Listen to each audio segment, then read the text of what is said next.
Bom, então vamos lá, continuando, hoje dando sequência ao capítulo 9 do livro No Mundo Maior, o capítulo que se chama Mediunidade, e a gente na semana passada viu que a mediunidade não é algo pronto, como muitas vezes a gente imagina, né? Ah, é médium ou não é médium.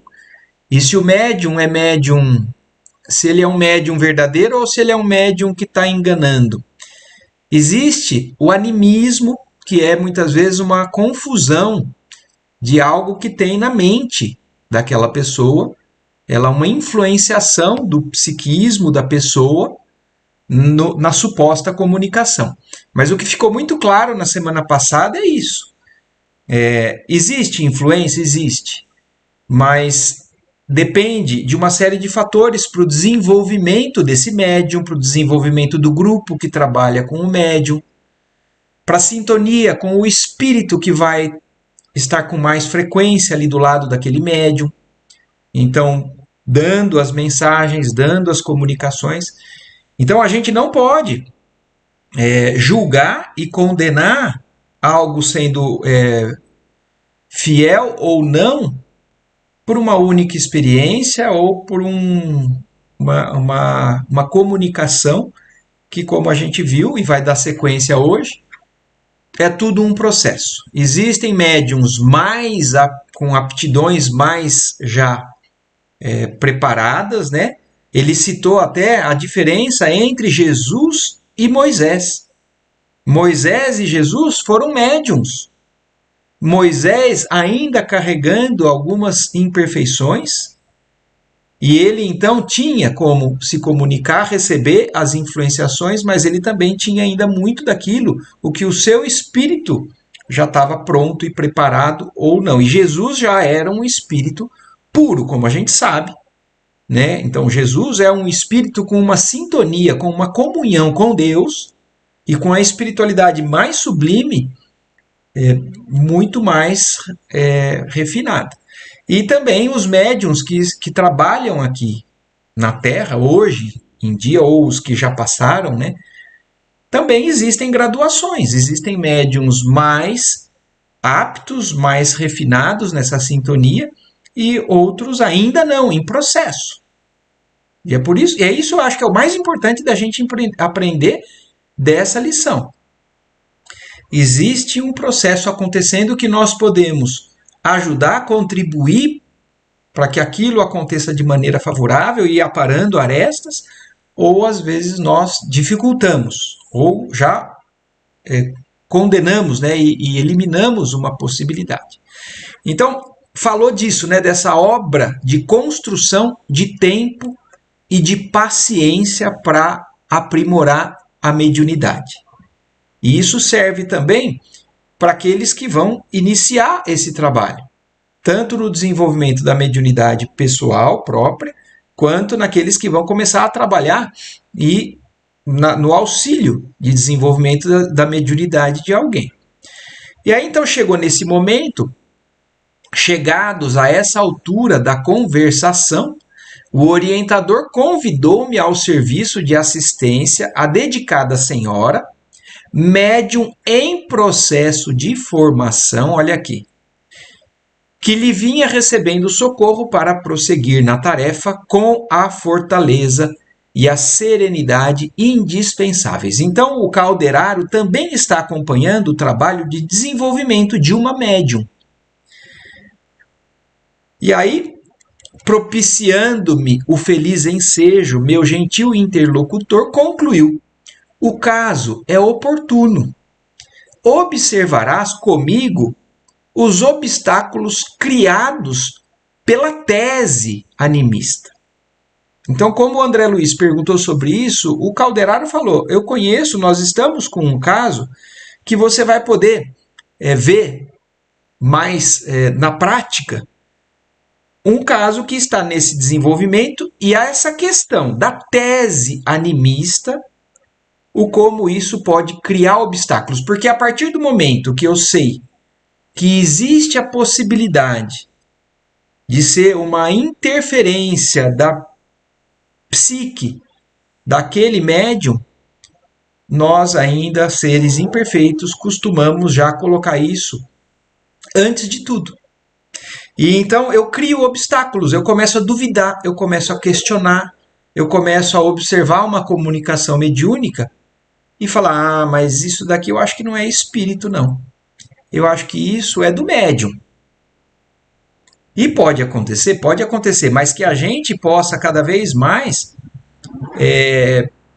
enxergar isso com bons olhos e ter cada vez mais o amparo do alto para podermos participar colaborando e não dificultando.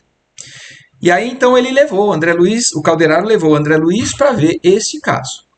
Marcava o relógio precisamente 20 horas quando penetramos confortável recinto.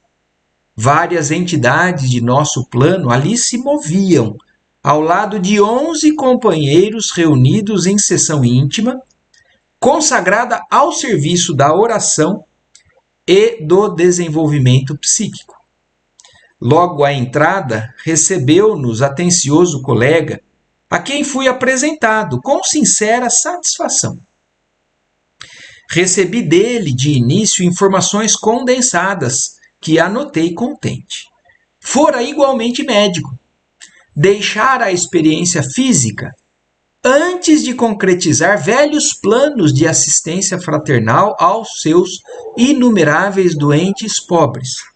Então, por parte ali, vamos entendendo, o mundo espiritual, o André Luiz chegou, viu uma reunião mediúnica que acontecia com 11 encarnados e existia um grupo de trabalhadores desencarnados e o que estava conversando com o André Luiz era um igualmente médico na última encarnação, o qual tinha vontade de trabalhar fraternalmente pelos menos afortunados, né? E provavelmente estava ali para dar sequência a esse trabalho.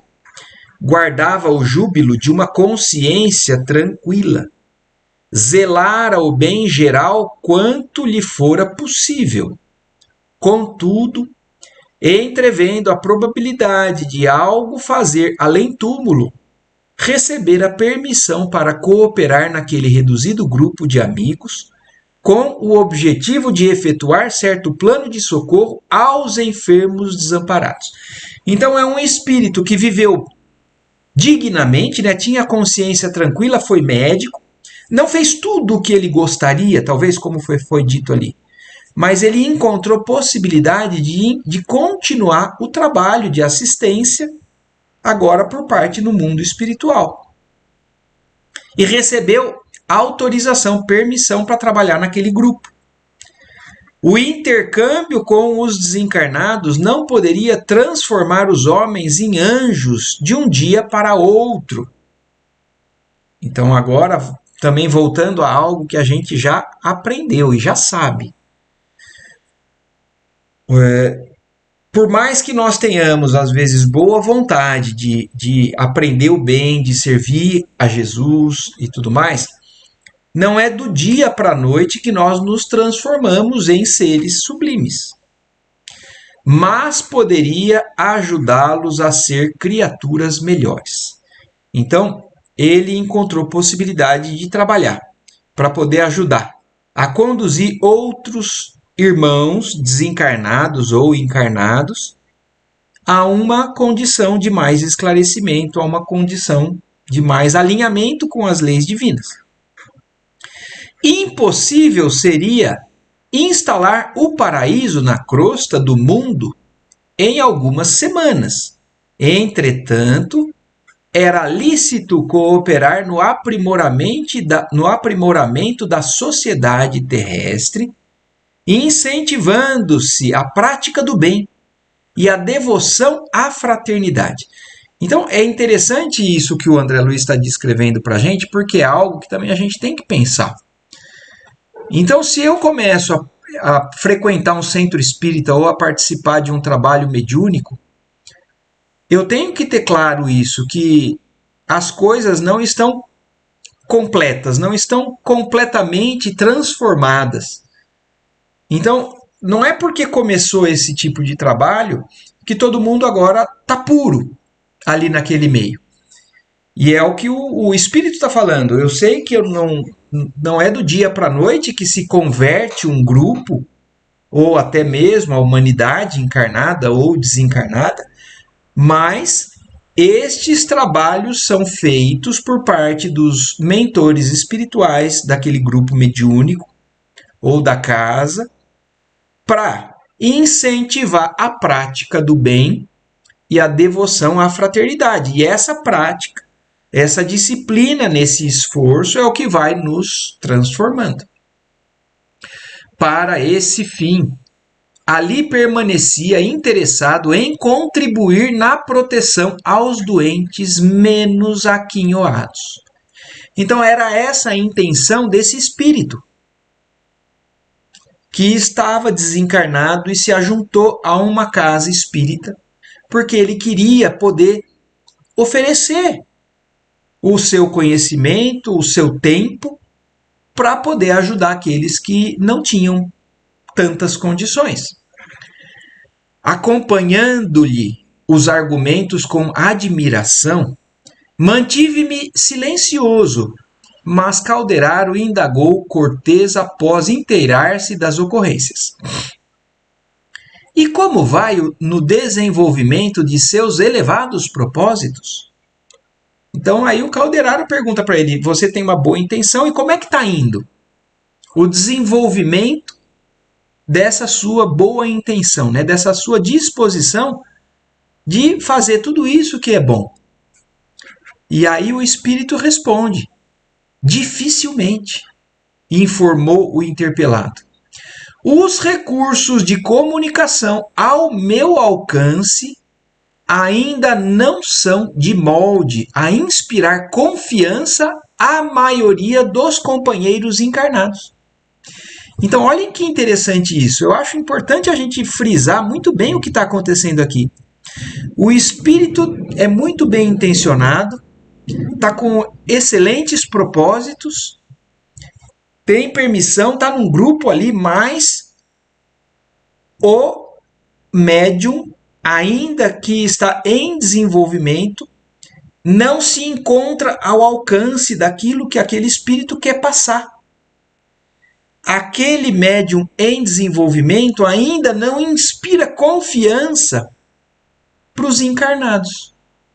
Então o próprio grupo não acredita plenamente nele, no que está acontecendo. Puxa vida, por isso que nós estamos discutindo essa questão do animismo. Só que, olhem isso, tem um grupo espiritual ali sim. Existem bons propósitos, mas ainda existe algo a ser trabalhado por parte do transformar, né, do preparo desse médium. A bem dizer, não me interessa comparecer aqui de nome aureolado por terminologia clássica, e nem me abalançaria a oferecer teses novas concorrendo com o mundo médico. Guia-me agora tão somente o sadio desejo de praticar o bem. Então, olhem o que esse médico está falando. Eu não quero aparecer aqui, não quero me fazer de grande espírito de luz. Ou, por exemplo, ele pode ter sido um médico de renome encarnado, mas não é o interesse dele se reafirmar nessa personalidade. Ou se passar, por exemplo, porque a gente sabe que alguns espíritos podem se dizer sendo outros espíritos. Ele pode ali se apresentar naquele trabalho mediúnico e falar assim, ó, eu sou Bezerra de Menezes. Eu sou, e dar o nome de outro médico importante. Ou ele não queria chegar ali e na comunicação mediúnica falar coisas impressionantes para poder chamar a atenção dos encarnados e falar assim, puxa vida, eu acho que é alguma coisa nova, alguma coisa que realmente vale a pena a gente ouvir. Algo que chacoalhe aqueles que estão ouvindo. Então, ele está falando, eu não tenho a intenção de me mostrar, eu não tenho a intenção de me parecer grande, eu só quero praticar o bem. Entretanto, ainda, e aí ele estava falando, né? O Calderaro completou, né? Perguntando algo em cima. Ainda não lhe ouviram os apelos por intermédio de Eulália? Eulália é o nome dessa médium que está sendo trabalhada. E o Calderaro perguntou, mas então você trabalhando aqui, os encarnados que estão ouvindo as suas comunicações, as suas mensagens, ainda não entenderam, não ouviram os seus pedidos através dessa médium, da Eulália? Perguntou o meu instrutor, né? Perguntou então o Calderaro. E aí então esse espírito respondeu, não, por enquanto não. Sempre a mesma suspeita de animismo, de mistificação inconsciente. Então, olhem que triste isso que está acontecendo, mas é algo que acontece com frequência. Existe um espírito querendo ajudar, existe um espírito com um desejo sincero, com uma certa elevação, com permissão do alto para trabalhar, mas a suspeita, a incredulidade daqueles que estão participando daquele trabalho mediúnico estão atrapalhando, estão dificultando, estão fazendo com que aquele canal aberto com a espiritualidade possa parecer mentira, possa parecer que é uma mistificação, que é o que a gente chama de animismo. Ia à palestra a meio quando o diretor espiritual da casa convidou o colega a experimentar. Então eles estavam lá, mas aí o diretor espiritual falou assim, ó, você tá na hora, tá no seu momento.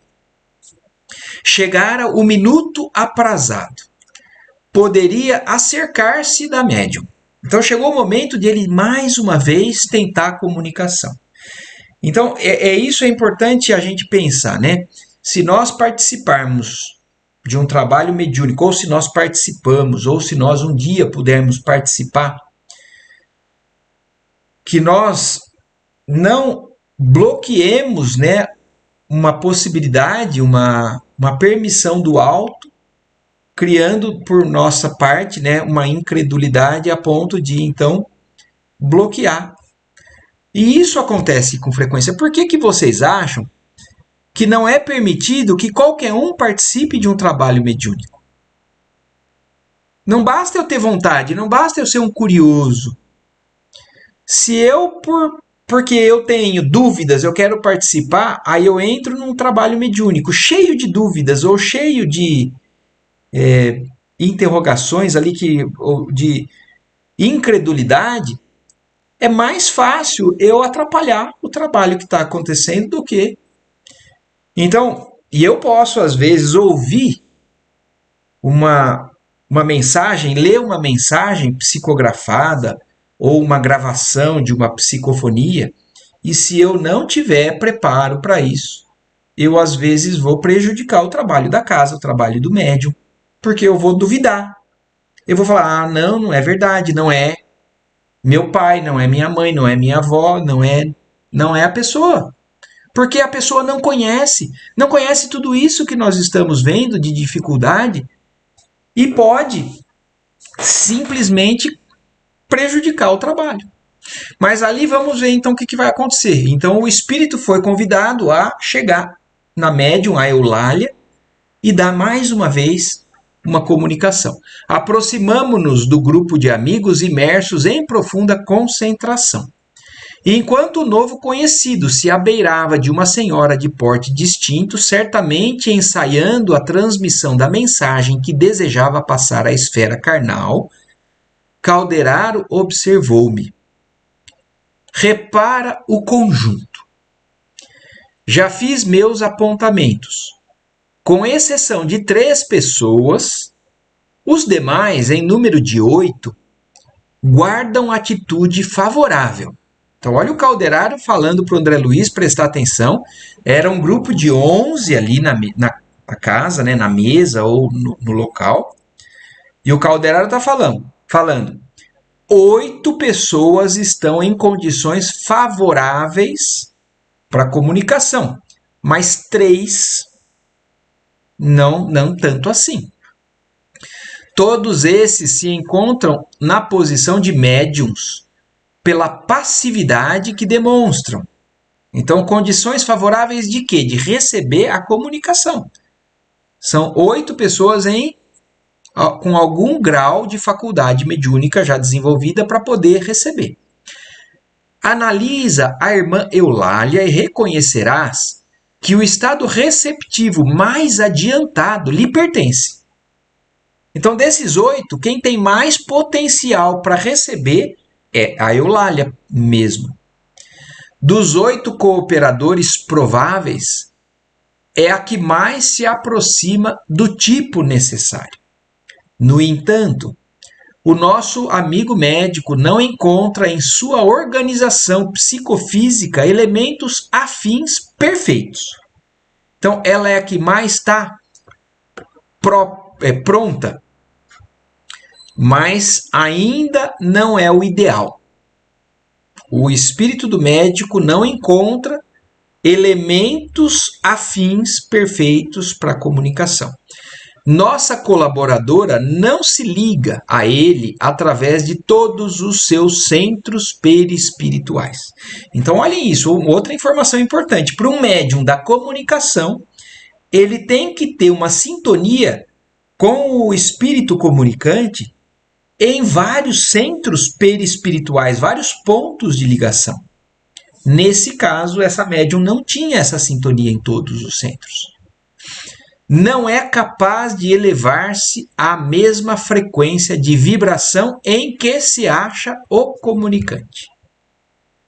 Então, olha isso, essa médium não é capaz de se elevar na frequência da vibração daquele espírito que vai se comunicar.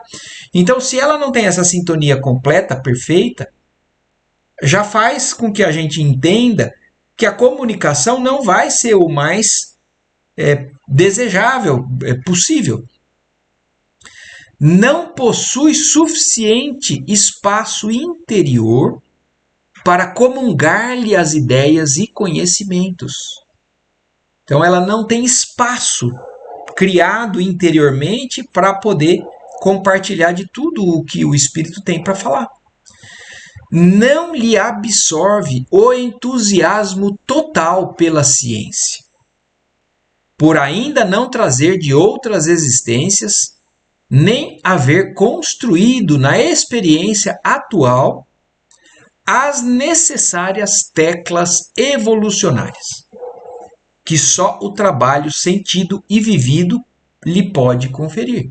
Então, olhem isso, ela ainda não tem desenvolvimento até na questão do conhecimento, ele está falando, na questão do desenvolvimento na ciência, porque pode ser que ela não tenha nessa encarnação. Mas se ela tiver bagagem espiritual de outras encarnações, de compreensão no nível daquele espírito, por mais que naquela encarnação agora ela venha mais limitada de conhecimento, né, mais não desenvolvido nesse campo da ciência, se ela tiver espiritualmente isso, ela consegue passar. Eulália manifesta, contudo, um grande poder. Então, apesar dela não ter o desenvolvimento nessa área, mas ela tem um grande poder.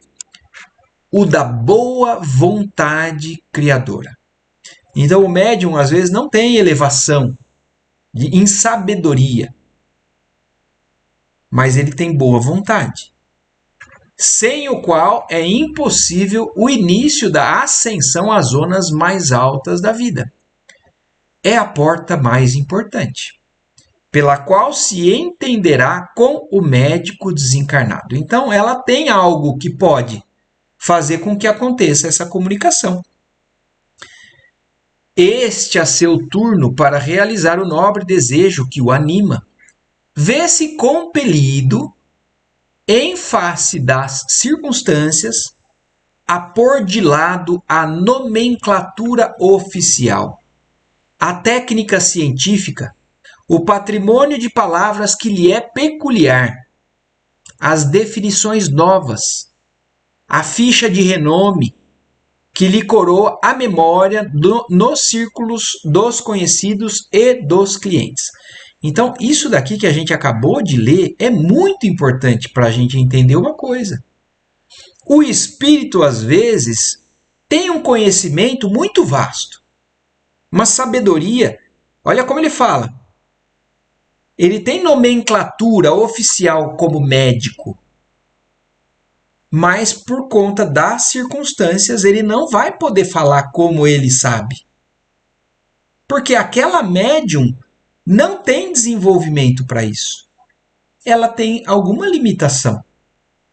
E só isso já é suficiente para a gente entender, porque às vezes a médium vai lá, se concentra, passa a mensagem, o médium ou a médium, e assina lá, por exemplo, Bezerra de Menezes, ou outro nome de outro médico conhecido, ou o nome de qualquer outra figura importante já que passou aqui pela Terra. Mas a pessoa então quer que aquela comunicação seja exatamente o que aquele espírito deveria falar. Mas porque aquele médium, aquela médium não tem ainda condições de passar 100% o que aquele médium, o que aquele espírito conhece, aí quem está ouvindo, quem está lendo já duvida. Ela fala assim, não é possível, não é então o espírito. Não é o espírito do meu pai ou da minha avó, porque ele não está falando tudo do jeito que ele falava.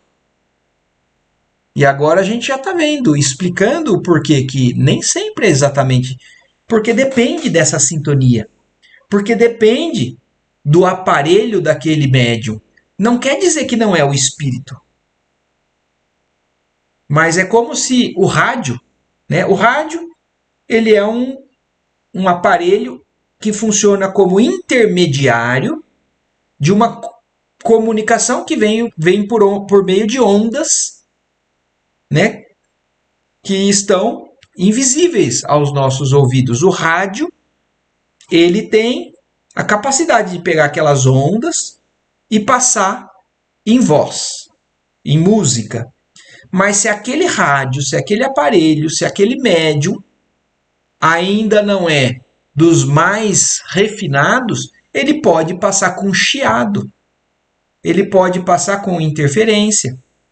Então o médium, ele é como se fosse um aparelho de rádio que pode ser mais tecnologicamente desenvolvido ou menos. E o aparelho do médium a mesma coisa. Ele é um espírito em desenvolvimento, em evolução, que pode ser capaz de passar tudo o que aquele espírito de luz está passando ou não. Poderá identificar-se com Eulália para a mensagem precisa, usando também a seu turno a boa vontade. Então, apesar de existir limitação, ele teve que se abster, né, desses termos, dessa terminologia, mas ele também tem boa vontade. Então ele vai adaptar. E adotando esta forma de comunicação, valer-se-á, acima de tudo, da comunhão mental, reduzindo ao mínimo a influência sobre os centros neuropsíquicos. É que, em matéria de mediunismo, há tipos idênticos de faculdades, mas enormes desigualdades nos graus de capacidade receptiva, os quais variam infinitamente como as pessoas. Então isso ajuda a gente a entender que o médium pode, às vezes, ter realmente boa vontade, o espírito também ser um espírito com muita boa vontade, porque tem merecimento, tem autorização, mas existem essas variantes que podem interferir na qualidade da comunicação, no resultado da mensagem. O instrutor silenciou por momentos e prosseguiu. Não nos esqueça que formamos agora uma equipe de trabalhadores em ação experimental. Nem o provável comunicante chegou a concretizar as bases de seu projeto, nem a médium conseguiu ainda suficiente clareza e permeabilidade para cooperar com ele. Então, os dois estão ainda em trabalho de desenvolvimento, tanto a médium quanto o espírito, que está começando a querer trabalhar nesse assunto. Num terreno de atividades definidas, neste particular, poderíamos agir à vontade.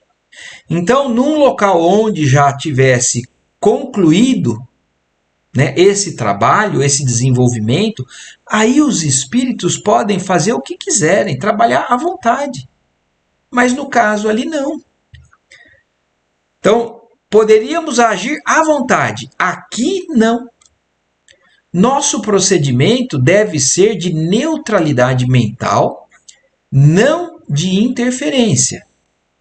Compreendendo, pois, que todos os recursos cumpre serem aproveitados no êxito da louvável edificação, nenhum de nós intervirá perturbando ou consumindo tempo. Então, até os espíritos se comportam de maneira diferente, sem querer exigir muito, porque eles estão deixando fluir, deixando trabalhar, deixando desenvolver. É-nos facultado permutar ideias, analisar a ocorrência, mas com absoluta isenção de ânimo. O momento pertence ao comunicante que não dispõe de aparelhamento mais perfeito para a transmissão. Então eles vão deixar por conta do próprio espírito que vai falar, que ainda não está aperfeiçoado, para que eles possam ir melhorando a sintonia com a médium. Nesse instante, indicou-me o colega que, de pé, junto de Eulália, mantinha a mente iluminada e vibrante num admirável esforço por derruir a natural muralha entre a nossa esfera e o campo de matéria densa. Então, existia um esforço por parte dos espíritos ali para poder fazer com que essa comunicação fosse a mais proveitosa possível, né? Anota as particularidades do serviço, disse-me Calderaro com significativa inflexão de voz. Todos os companheiros em posição receptiva estão absorvendo a emissão mental do comunicante, cada qual a seu modo. Repara calmamente. Então, olha que interessante também isso. Se um espírito está no trabalho mediúnico, emitindo, através do pensamento, as suas ideias, para esses canais de recepção absorverem e passarem, todos os que estavam ali se colocando em serviço estavam captando. Então, todos os aparelhos de rádio ali funcionando estavam captando a mesma informação, só que cada um a seu modo. Porque cada aparelho mediúnico tem um desenvolvimento, um preparo já, uma construção interna mais ou menos elaborada. Circulei a mesa e vi que os raios de força positiva do mensageiro efetivamente incendiam em 8 pessoas. Então a ideia do médico desencarnado estava chegando na mente dos 8 médiums, potencialmente médiums. Reconheci que o tema central do desejo formulado por nosso amigo, no tocante ao projeto de assistência aos enfermos, alcançava o cérebro dos que se conservavam em atitude passiva. Então, voltando para a gente tentar entender qual que era a intenção desse espírito. Estimular o auxílio ao próximo, a caridade, o trabalho de auxílio aos mais necessitados. E ele estava emitindo esse tipo de pensamento e 8 pessoas ali que estavam em atitude passiva, quer dizer, de receber essa influenciação, e na tela animada de concentração de energias mentais, cada irmão recebia o influxo sugestivo, que de logo lhes provocava a livre associação dos psicanalistas. Então, cada um estava recebendo essa influência e criando uma imagem mental que lhes era particular. Fixei as particularidades com atenção. Ao receberem a emissão de forças do trabalhador do bem, um cavalheiro recordou comovente paisagem de hospital. Outro rememorou o exemplo de uma enfermeira bondosa que com ele travava relações. Outro abrigou pensamentos de simpatia para com os doentes desamparados. Duas senhoras se lembraram da caridosa missão de Vicente de Paulo. A uma velhinha acudiu a ideia de visitar algumas pessoas acamadas que lhe eram queridas. Um jovem reportou-se em silêncio a notáveis páginas que lera sobre piedade fraternal para com todos os semelhantes afastados do equilíbrio físico. Então, olhem que interessante isso que eles acabaram de descrever para a gente. A ideia é a mesma, mas cada um recebeu a informação da maneira que a sua experiência de vida já ditava. Então, isso nos mostra que não são espíritos diferentes dizendo coisas diferentes. A mesma ideia, a mesma transmissão de pensamento, ela é recebida de acordo com a realidade, a potencialidade de cada um. Examinei também as 3 pessoas que se mantinham impermeáveis ao serviço benemérito daquela hora. Então ele prestou atenção nos 8 que eram receptivos e agora nos 3 que não eram muito sensíveis a essas influenciações. E também vamos pensar mais uma coisa aqui. Então nós podemos ter algum desenvolvimento mediúnico, mas nem por isso eu vou ver o espírito e ouvir o espírito falando. Mas se eu estiver concentrado, podem ser iniciadas algumas ideias dentro de mim que são relacionadas àquele tipo de trabalho, de auxílio ao próximo. Então, se eu estiver conectado, eu vou ser inspirado a pensar em determinadas situações de auxílio ao próximo. Mas e quem não estiver sintonizado? E agora é o que o André Luiz vai descrever. 2 delas contristavam-se por haver perdido uma sessão cinematográfica. Então, olhem isso. Eu posso estar no trabalho mediúnico, mas às vezes eu vou ali por quê? Por obrigação. Por achar que é um dever que eu tenho que ir. Mas no fundo, o meu coração, a minha cabeça está em outro lugar. E às vezes eu tenho um encontro para fazer com alguns amigos, mas eu não, pelo compromisso, eu deixei de ir e fui lá na reunião mediúnica. Uma festa na família, ou eu queria ir no cinema.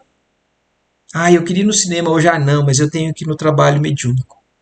E se eu não entro nessa sintonia, eu posso acabar atrapalhando, ou não contribuindo, pelo menos. Porque é o que o André Luiz falou. Ele viu que o pensamento daquelas 2 pessoas estavam tristes porque tinham deixado de ir no cinema.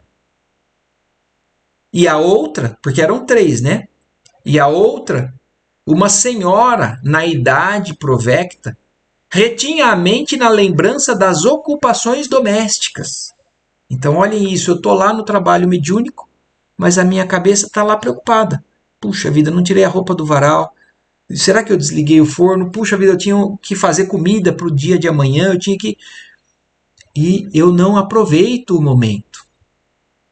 Então, olhem o grau de importância da nossa sintonia, da nossa entrega num trabalho de mediunidade, um trabalho que eu estou me colocando. Mais uma vez, reforçando aquilo que nós falamos agora há pouco. Por isso que não é qualquer um que deve participar de um trabalho mediúnico se não tiver já o devido preparo, o devido conhecimento da importância. É claro que alguns podem ir sem tanto preparo, mas aí por conta de uma necessidade maior. Então é uma pessoa que está passando por um momento de desespero, por uma ocasião de doença, a perda de um ente querido e porque conhece alguém que trabalha num ambiente como esse, pede auxílio e o auxílio é concedido, mas essas pessoas às vezes estão mais sintonizadas porque elas estão necessitadas desse auxílio do que alguém que vai por obrigação e não participa como deveria.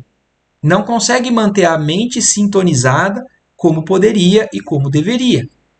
Então aquela terceira pessoa, né, essa senhora, estava com a sua cabeça, né, na lembrança das ocupações domésticas, que supunha imperiosas e inadiáveis, mesmo ali, num círculo de oração onde devera beneficiar-se com a paz. Então não é que também cada um desses sejam maus, estejam fazendo algo de muito grave, mas é que o momento é para realmente a gente procurar se entregar a esse tipo de sintonia, a esse tipo de vibração que um trabalho mediúnico pode nos oferecer, ou que eu posso me oferecer para contribuir. Somente Eulália recebia o apelo do comunicante com mais nitidez. Sentia-o ao seu lado, envolvia-se em seus pensamentos, possuía-se não só de receptividade, mas também de boa disposição para servi-lo. Então, por isso que a Eulália, apesar de ainda ser uma médium não pronta, né, ainda imperfeita naquilo que ela está no seu desenvolvimento, mas ainda assim ela era a que tinha melhores condições e que estava melhor sintonizada. Mas os outros receberam, através de inspiração de ideias, de pensamentos, a presença, né, a influenciação desse espírito. Decorridos alguns minutos de expectativa e de preparo silencioso, a mão da médium, orientada pelo médico e movida em cooperação com os estímulos psicofísicos da intermediária, começou a escrever. Então era um trabalho de psicografia. A médium conseguiu essa sintonia e conseguiu dar passividade e começou a escrever em caracteres irregulares, denunciando o natural conflito de dois cosmos psíquicos diferentes, mas empenhados num só objetivo: a produção de uma obra elevada. Então, apesar da dificuldade, algo estava sendo produzido ali, algo estava sendo desenvolvido. Então, uma carta, uma mensagem psicografada estava sendo trazida ali. Acompanhei a cena com interesse. Deixa eu só ver uma coisinha aqui, porque a gente não vai terminar o capítulo. Eu vou só avançar aqui nesse item 4 para a gente ver, mas os resultados dessa comunicação nós vamos ver na semana que vem. Mas então a médium começou a escrever mais alguns momentos e fazia-se a leitura do pequeno texto obtido. O comunicado era vazado em forma singela, com um apelo fraternal. Então, apesar de ser um médico que tinha muito mais potencial do que ele tinha para falar, a carta era algo mais simples do que se poderia, né, por conta dessas dificuldades. Meus irmãos, escrevera o emissário, que Deus nos abençoe. Identificados na construção do bem, trabalhemos na assistência aos enfermos, necessitados de nosso concurso entre os longos sofrimentos da aprovação terrestre. Então ele começa a carta dizendo mais ou menos aquilo o que os outros médiuns sensitivos receberam por inspiração também, ideias de assistir, de levar algum auxílio a quem precisa. O serviço pertence à boa vontade unida à fé viva. E a sementeira reclama trabalhadores abnegados que ignorem o cansaço, tristeza e desânimo. Sigamos para a frente. Cada pequenina demonstração de esforço próprio nas realizações da caridade, receberá do Senhor a divina bênção. Aprendamos, pois, a socorrer nossos amigos doentes, através de espessa noite de dor, sofrem e choram, muita vez em pleno abandono. Não vos magoará a contemplação de tal quadro? Lembremo-nos daquele divino médico que passou no mundo fazendo bem.